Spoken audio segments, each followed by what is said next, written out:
I struggled with identity. I struggled with self-image.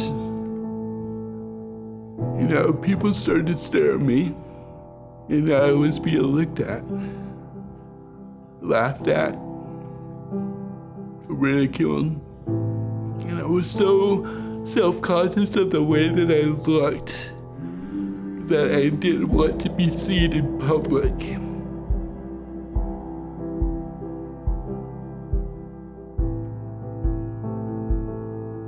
I stood at my feet that morning on Easter Sunday, and my head fell forward.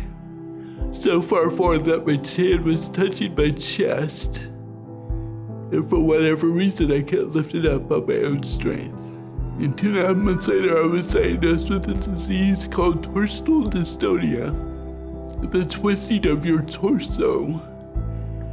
And that would soon affect the way that I walked, the way that I spoke. And for your life to change in a drastic way in the 8th grade, that's hard. I really wrestled with God. I really struggled with anger. I got worse. So from 8th grade to my senior year of high school, those 4 or 5 years, I didn't see a better day physically. My body was rapidly deteriorating. By the time I was a senior in high school, I was confined to a wheelchair. I had to grapple with not walking ever again.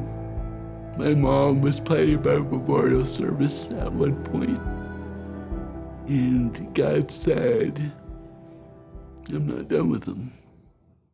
And I remember going behind the gymnasium and just watching people swim at this Olympic-sized pool, and they were disabled people.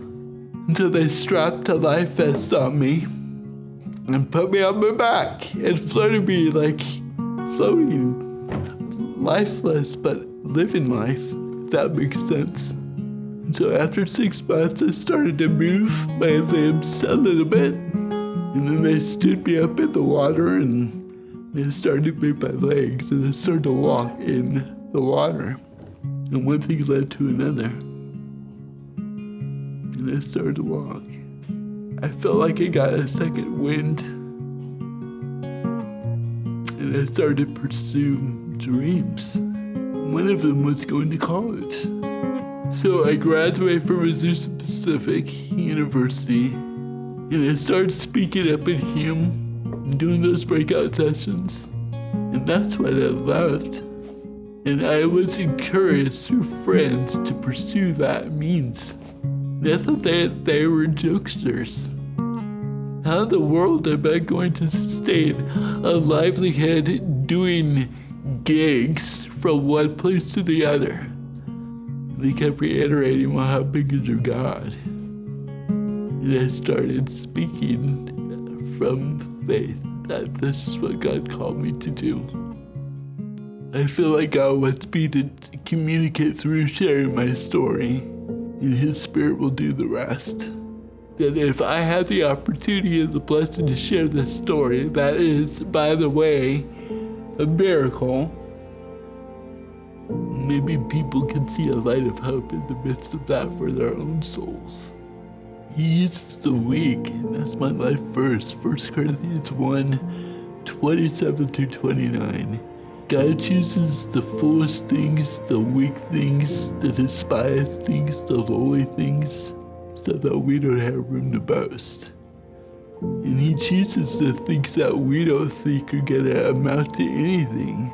He chooses the things that we think are trash in our lives, the things that we think are defeating in our lives, the things that make us look ugly or insecure.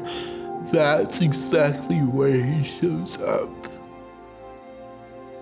Doesn't mean my life is perfect.